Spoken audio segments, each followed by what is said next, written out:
Qui est Squirrel Girl? Bien le bonjour, bien le bonsoir. On va parler du plus puissant personnage de Marvel. C'est faux, bien entendu. Mais en même temps, on entend beaucoup parler de ses fuites de puissance. Elle a battu plein de personnages très forts, de MODOK à Galactus, en passant par Doom ou Thanos. Rien ne semble arrêter notre dévoreuse de glands. Je crois que la phrase n'était pas super bien choisie, mais vous avez l'idée. Doreen Green est une héroïne comme il y en a des tas.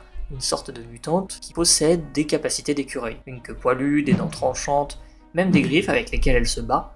Elle est très agile et peut comprendre et parler avec les écureuils.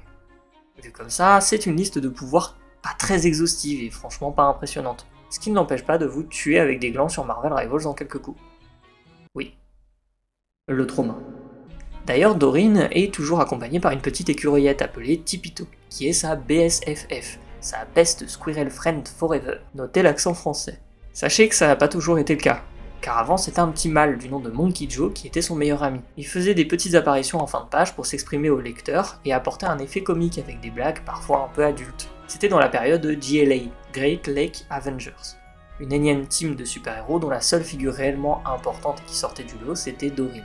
Monkey Joe a été assassiné par Letterboy déguisé en Fatalis, un ancien membre de l'équipe qui était pas content. Ce qui va créer un traumatisme chez l'héroïne, avant de rencontrer bien plus tard Tipito, avec laquelle ils seront inséparables. Bref, ce qui fait effet chez les fans, c'est sa puissance. En effet, Squirrel Girl est un personnage comique et gimmick, utilisé par les auteurs pour écrire des histoires plus légères, comme Gwenpool. Quand elle a vaincu Galactus entre guillemets, par exemple, c'est en l'emmenant se nourrir sur une planète couverte de glands. Tu le fais exprès là, non?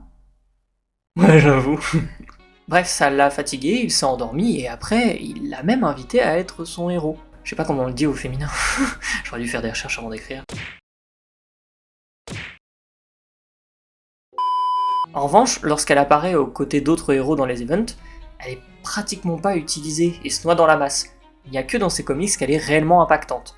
Or ça, on ne l'aperçoit qu'à de très rares occasions, exception faite pour les comics GLA dans lesquels elle est la plus puissante de son équipe.